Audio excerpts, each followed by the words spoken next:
Alright, so we had traveled all day. Me, my wife, our two kids, smashed into one plane where we flew to Narita Airport, right? We get out of Narita Airport, battle our way through this crazy long line in the JR office. JR is Japan Rail, to get tickets from Narita Airport over to Tokyo. We do that, we get on the train, we ride over to Tokyo, rocking back and forth. The kids are getting motion sickness. We get out of the station. Um, the station that we went to was not our end station, right? So we all of a sudden have to trial by fire figure out how to use the Japanese local rail station or system to find our way to where our apartment is. We do that. Not apartment, it was a hotel, the Under the Rail Hotel. Anyway, we make our way there, and then we're still so pumped, right? We're in Tokyo, we're excited to go. So even though it's dark out, it's late, we're all tired, we're like, hell, let's go see something cool. And we're like, boom, that crazy intersection in Shibuya. Probably gonna say a lot of things wrong in this video, right? But so we do the train thing, get to Shibuya, right? I'd already scoped out this place where we could go up and look down on it for free. Um, they changed it. It wasn't free. Very, very disappointed. Got the good old X of get the hell out.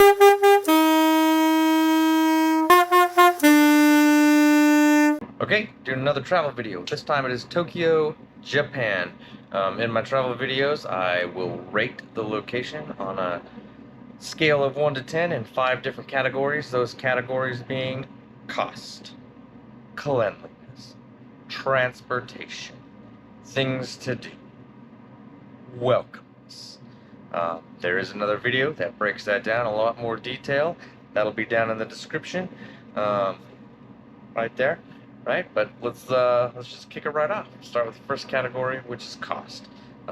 Surprisingly, I think a lot of this has to do with the conversion rate of the yen to the dollar. Right, it was pretty cheap. Food was pretty cheap. Transportation was pretty cheap for the most part. The hotel, if you compare it to other hotels in Tokyo, it was kind of cheap. We ended up paying, it was close to $200 for our hotel room, which was essentially a shoebox that someone decided you could fit a large family into. When we live in the States, we RV a lot. This hotel room was very much like a small RV, a small travel trailer. But it was awesome. It was so cool. The whole facility, the whole hotel was awesome, and it was actually under a train station. But it was about $200, which was that's not very cheap, right? But overall, I think Tokyo was pretty cheap due to the conversion. So we're gonna rate that at a 7. We got a lot of bang for our buck there. Their food is amazing. You go to 7-Eleven, right? Found this out the first night. We didn't get more into this in a different section, but for reasons to be discussed later, we could not find a hotel or a restaurant to eat at. So we ended up going into a 7-Eleven, which is like a 3.5-star restaurant. They have all kinds of crazy foods in there. It's delicious, stupid cheap, amazing. Next category is cleanliness. Tokyo, huge city, right? It's like the biggest in the world or the biggest population. I don't know. It's big. There's too many people for me. I'm a country boy. But it was surprisingly clean. It's like a clean, dirty. Is the best way I can describe it. Like, things are grimy because millions of people are touching them and sneezing on them. Everyone just sneezed. They just, right? Like, no cover, no elbow, just launching things out into the atmosphere. Anyway, I didn't think about that when I did my rating beforehand. But like down in the train stations, right? You could see they're dingy, but it's clean. There's no trash anywhere. Also, no trash receptacles, which was interesting. Literally saw people cheering and wooting when they would find a garbage can. They're like, "Yes, we did it!" But also no trash cans. There's also no trash, which is good. So it was a clean, dirty. It wasn't gross. Rate that a 6 for cleanliness. Transportation. I've heard amazing things. Right? It's on time. It's fast. It's efficient. Anywhere you need to go is pretty close to a train station. Our hotel was like a 3-minute walk from a train station. The it's really easy to get places. The hard part about the train station is their tickets. It's and I'm going to talk about this again and again and again. We did a lot of stops in Japan. I'm going to make a few videos, and the damn tickets for there's different like companies that run the rails in it. Like Tokyo had a couple different lines, so instead of just riding the subway from point A to point B, you would have to ride the JR, like the Japan Rail subway or train from point A to point B, at which point you would have to get off and watch to a different point of the station where you're on a different line, like the Kintetsu, or that's another one, right?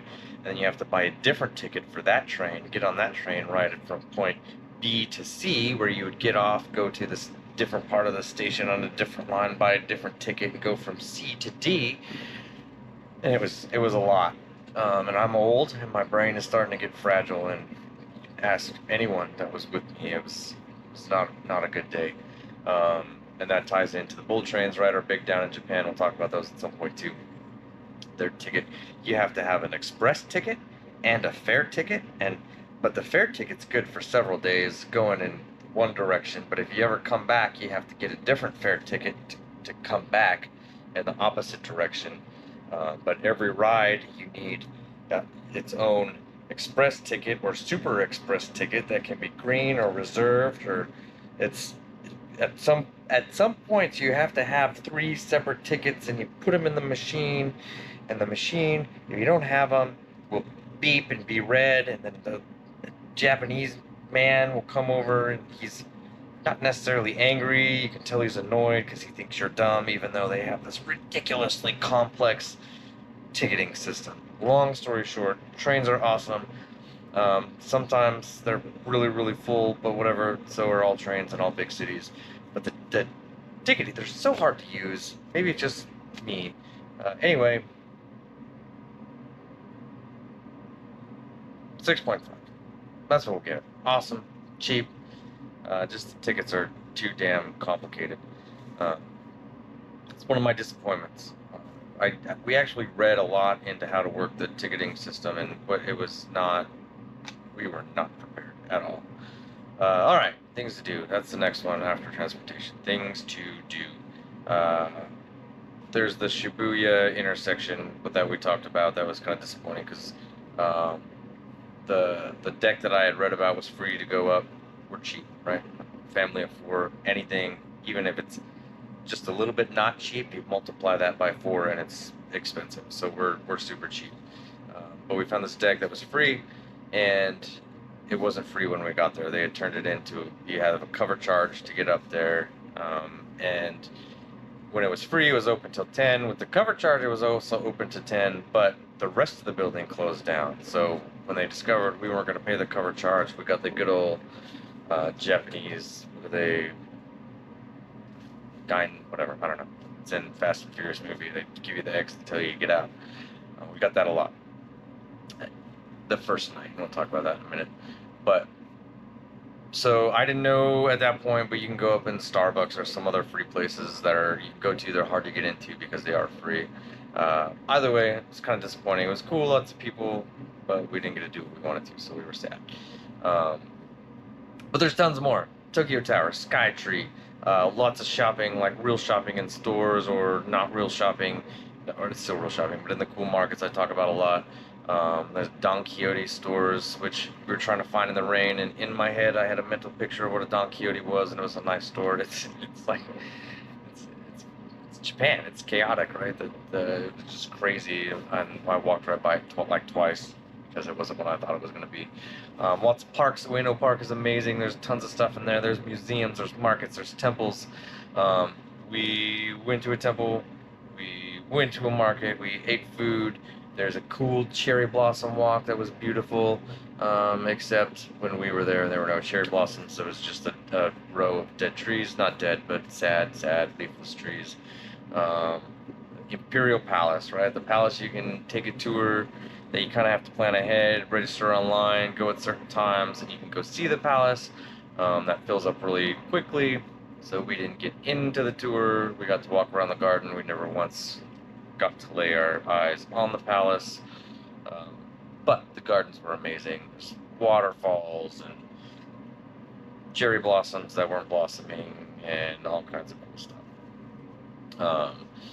There's a cool older section of town, another disappointment. The Monzen Nakacho, from how it was portrayed on the different sites we looked at, it was a large area of Tokyo that was like old school, and it had a bunch of markets and shops and everything. It was just two streets. It's like two streets and two temples and a bridge everyone thought was cool, but it's really just like a bridge. So that place, while awesome, um, was disappointing. We actually planned a whole day to go there, and we got there and I'm like, wow, this is like an hour. Anyway, tons of stuff to do. Yeah, I'm pretty sure you could live there for a long time and not even come close to doing it all. I'll give that a 9. Um, which brings us to our last category, welcomeness. And I talked about this a little bit the first night. I'm out there rocking. It was kind of chilly, like 55, but I'm sweating, right? Because we did all these things. We rode the planes and the trains, and we figured out the system and walked through the busy streets and got kicked out of that balcony that's not free. And we're like, screw it, let's go eat dinner. I'm hot. I got my short sleeves on. Every single place we went in, somebody would come up and do this and like back us up out of the restaurant. What in the hell is going on here? And that's why we ended up eating at 7-Eleven, which is amazing. So we go back to the hotel, get on that free Wi-Fi. Also, Google Fi, which works all over the world, free data. I don't know. Somebody's gonna pay me Starlink or Google Fi or 7-Eleven. I don't know. Anyway, we get on the internet and we started looking at why maybe these people didn't want us. And I think my tattoos. I have some tattoos. I don't know if you've noticed, but I guess that's the thing. And that was the only thing that we could find that maybe it was. I guess they associated with criminals. So from then on, I wore long sleeves when we were out. Long sleeves don't cover everything, but I pockets and stuff like that. And we didn't have the issue anymore. So my assumption was that it was tattoos. Put on long sleeves, it wasn't an issue anymore. So that was disappointing. No gaijin, that was that, right? I probably didn't say that right. But other than that, they were very welcoming. People were nice. They would try to speak English with you. Nobody. We've been a lot of places, like especially France, where if you didn't speak French, even if you did speak French, but you had an American accent, they would like, and not give you the time of day. But definitely would work with you in Japan, even if they didn't speak English. You could piece together some kind of crazy sign language, use their weird little stuffed anime characters, and act out what you were trying to do. It was a lot of fun. Tokyo was awesome.